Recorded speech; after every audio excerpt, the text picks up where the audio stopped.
Ladies and gentlemen, we have entered the realm of death, following the fate of the best dwarves. After their prized realm pig, Derek, tasted bitter defeat in his race, they were convinced that the Stormcast had committed acts of foul play. Allegations of greasing were thrown around, and a referee was sought.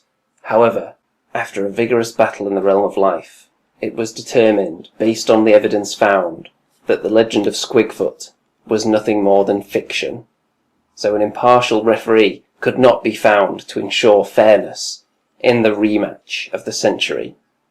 Despite suffering several setbacks, the best dwarves will not be deterred, and they have heard rumours, they have heard whisperings. The word on the street is that the greasiest substance throughout the realms is located within the realm of death. If you can't beat 'em, join 'em. So the best dwarves aim to secure a healthy supply of that grease, so that when Derek takes to the racing field again, he will have the edge. However,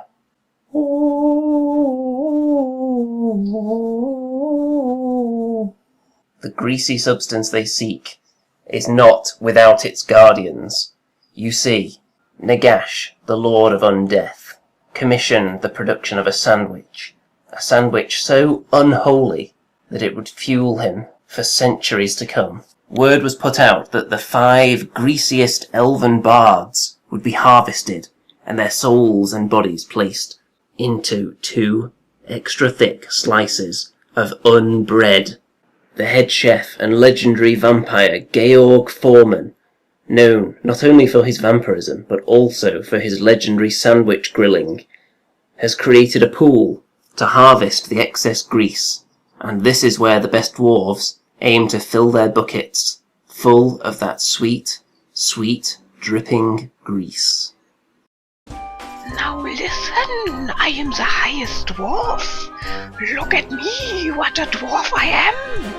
You can see it clearly by my very and totally existing dwarven beard that is sprouting from my strong dwarven chin. Today we have come to the realm of death to get that super grease so we can grease up our mighty racing pig Derek and get back at those cheating Stormcast by cheating ourselves. But it's alright when we do it because they started it, because they grease up their pig first. We also brought this mighty authentic dwarven war machine made from the finest dwarven metals. It's a really great piece of authentic dwarven craftsmanship. Look at it. And now to battle we go.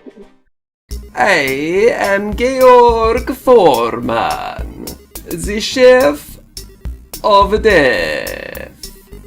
Only Nagash may place his hands into my greasy pit. Arise from the grave, my greasy minions, and repel this invasion.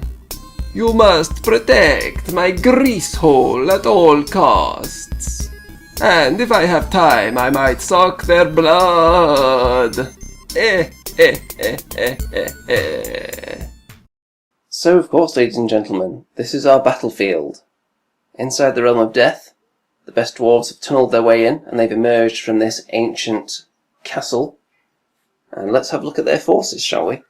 So, down at this end, they have a bolt thrower, they have 10 iron drakes, they have 15 iron breakers, they have 10 hammerers, an ogre firebelly, a warboss on a squig, a shaman, and the authentic dwarven mining vessel, also known as the Snotling Pump Wagon.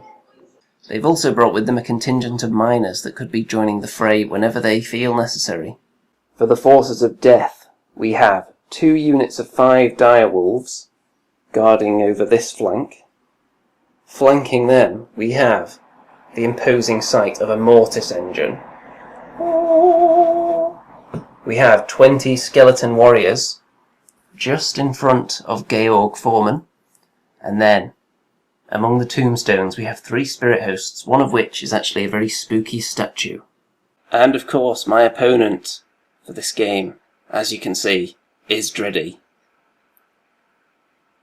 who will be in command of the best dwarves. I will be taking control of the forces of death.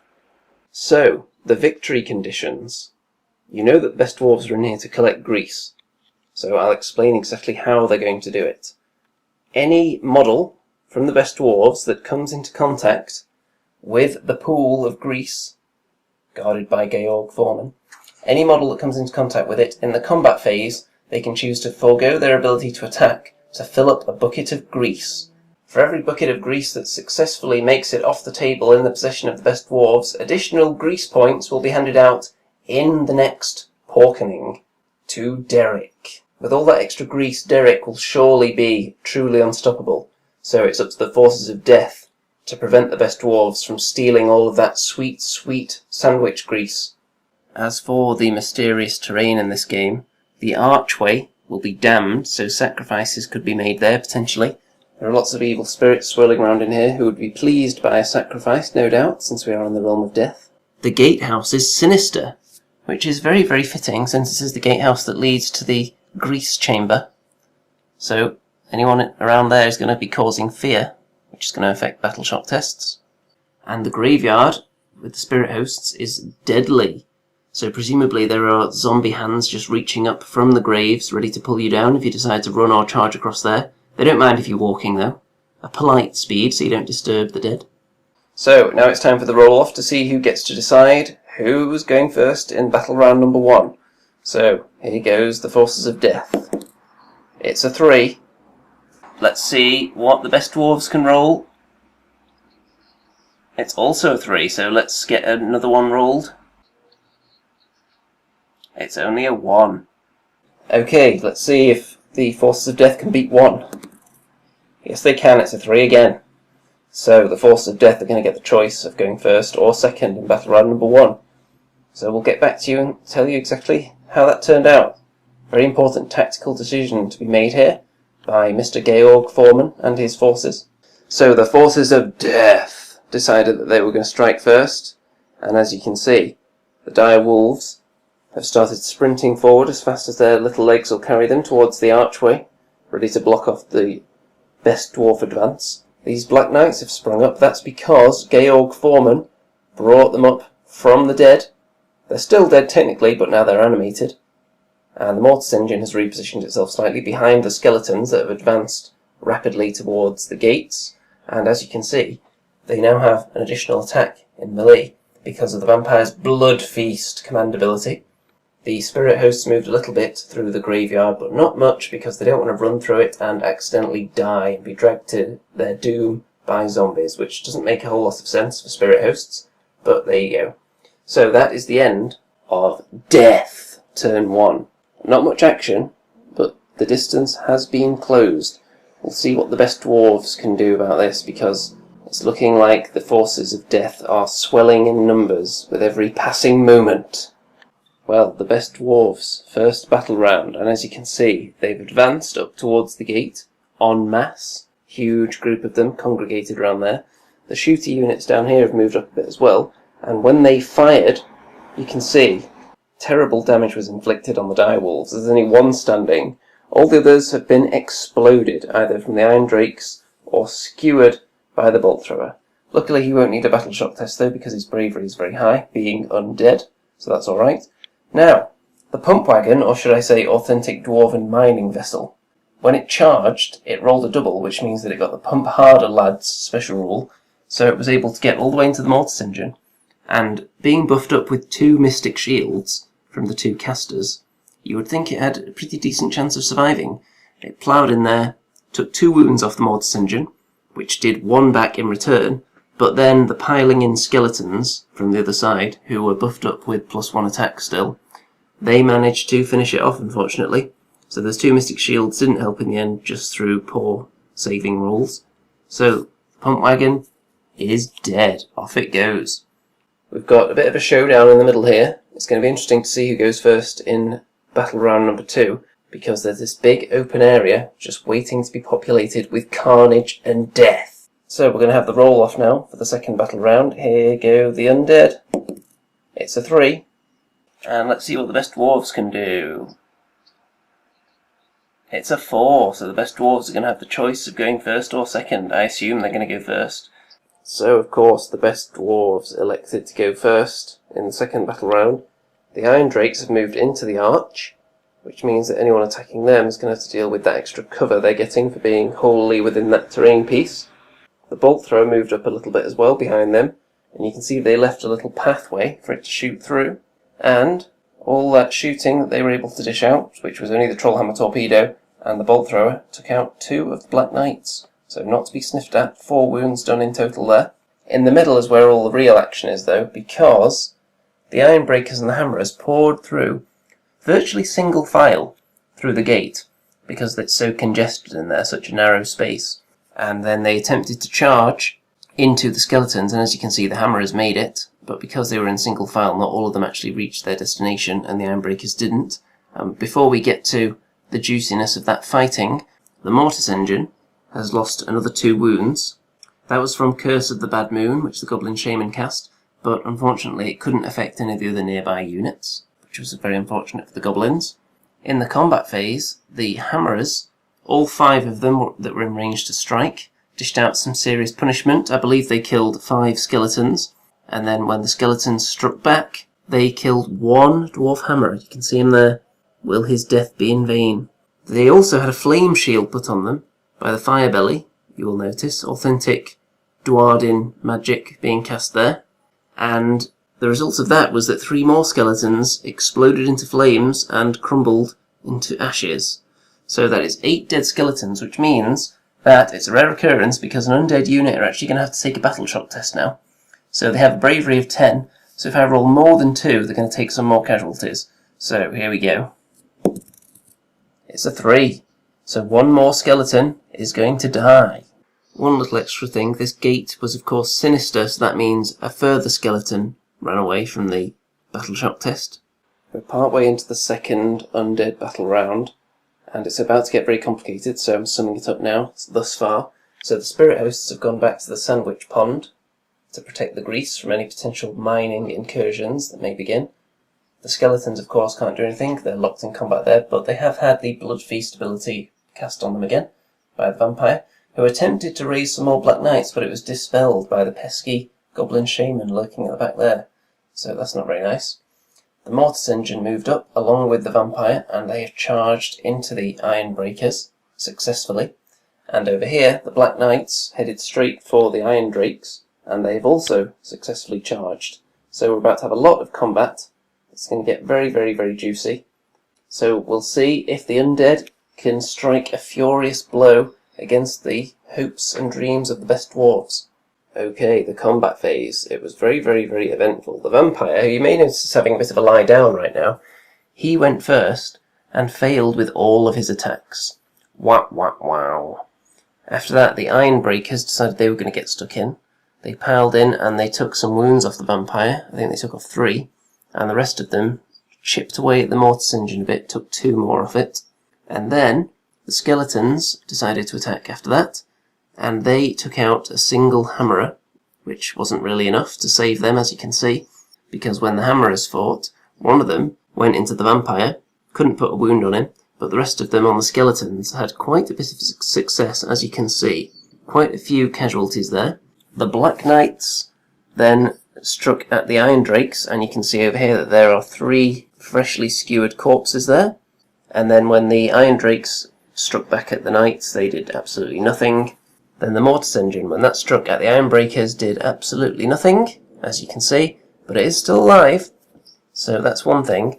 However, the Flame Shield, which was still active on the Hammerers, cut quite a swathe through my forces. It killed 3 more skeletons, it put 2 more damage on the Mortis Engine, so it's down to 4 now, and it finished off the vampire, so he is completely dead. So no more summoning for me. So that's not looking good at all. The only saving grace at the moment is that the skeleton standard is still alive, so if he can survive the battle shock phase, then a few more of them will pop up next turn. So we're going to go straight into the battle shock now. So, I've just worked out, and the skeleton, there is no way he can pass his battle shock test, so he is immediately dead, but I'm just going to roll it anyway, for the lols. So, it was a 1, so that's the best result he could have hoped for, but he's still dead. Wow, wow, wow. Then, the Iron Drakes over here, who took 3 casualties, they're going to have to take one as well, so we're going to go over to the laptop screen, and it's a 2. So, they are going to be fine, because that's only 5, their bravery is 7. So, it's time to roll to see who's going first in battle round number 3. Here we go. It's a 3 for the undead, and for the best dwarves, they also have a 3. So let's have the best dwarves re-rolling first. It's only a 2. Can the undead do better than that? Here it goes. It's a 3. So the undead, just when they needed it. 2 turns in a row coming up.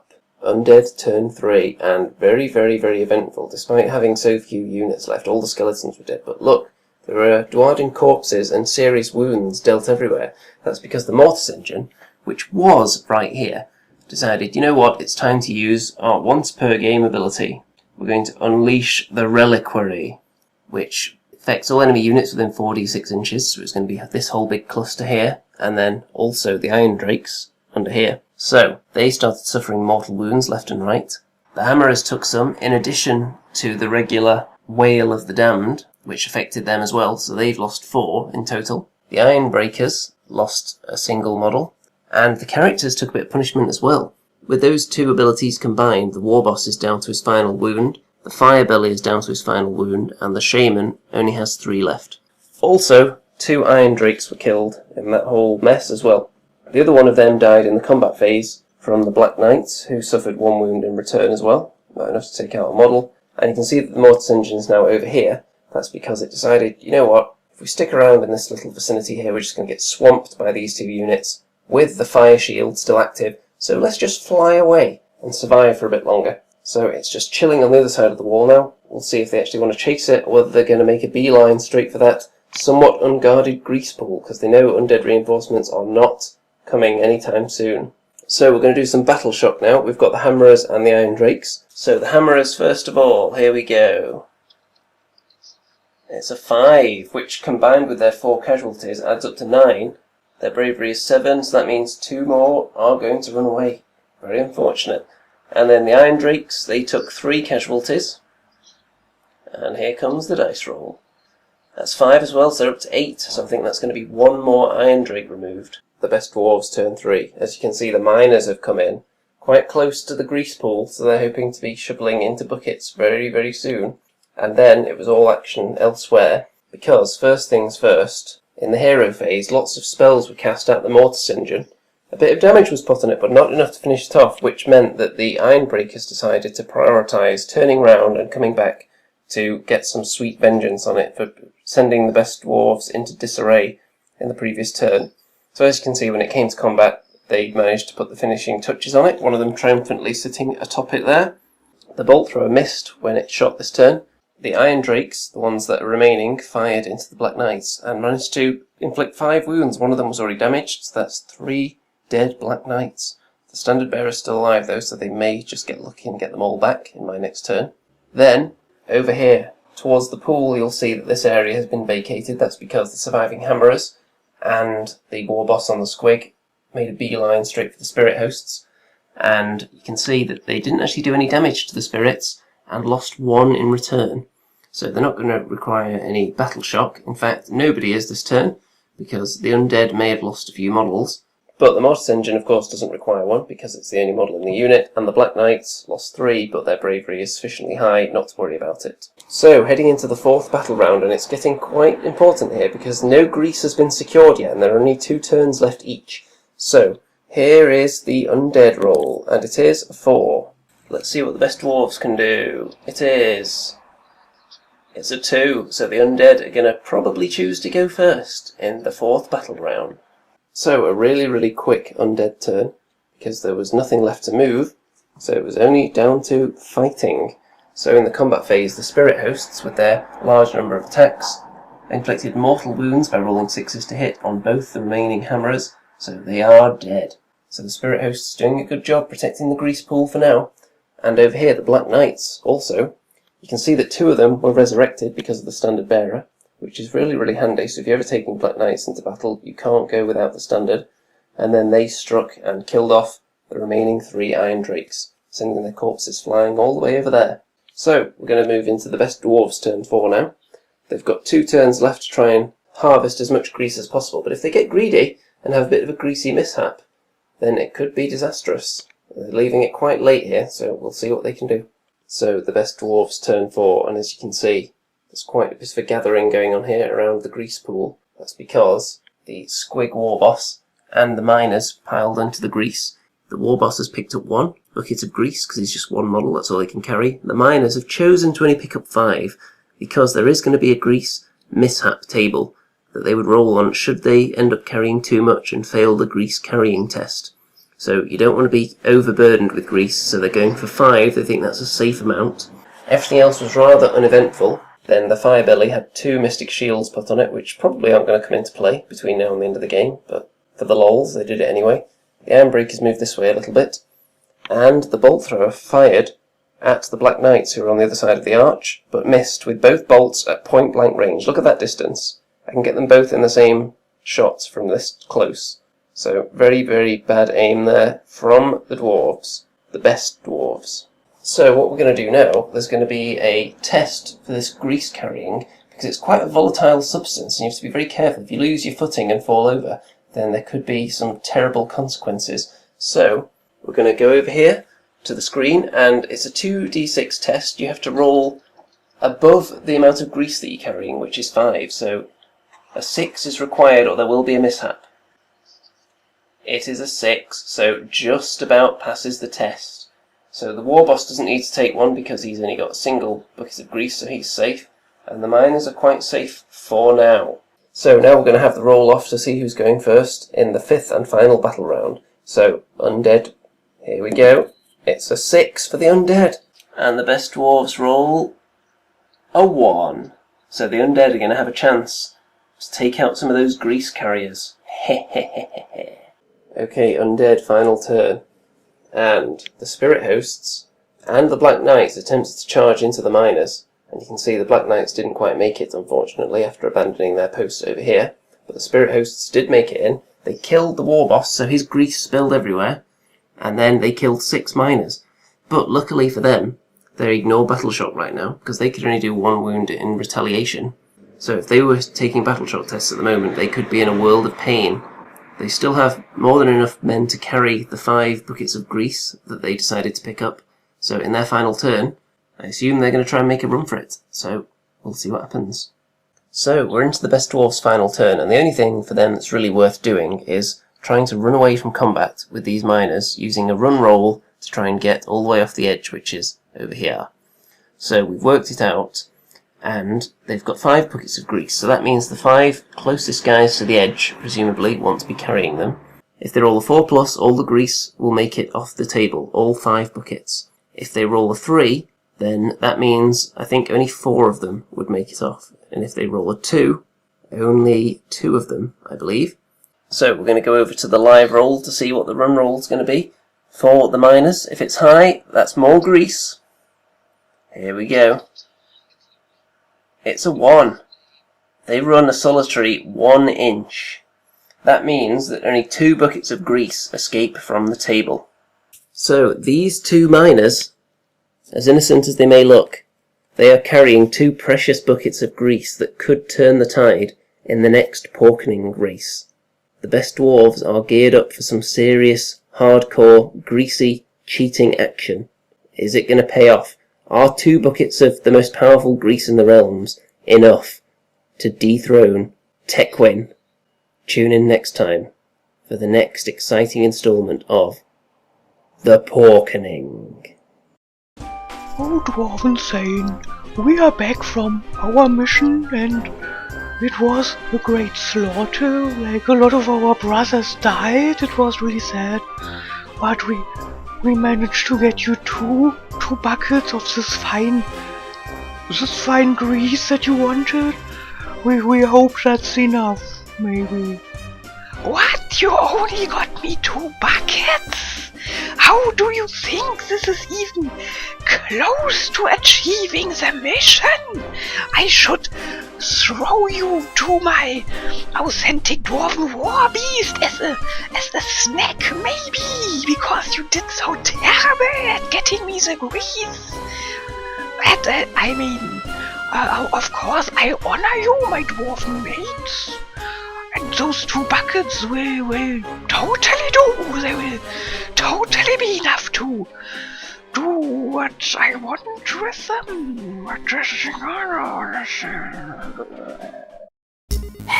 It seems they have made off with the grease. Lord Nagash will not be pleased. Next time he wants a nibble on his sandwich, the grease levels will be below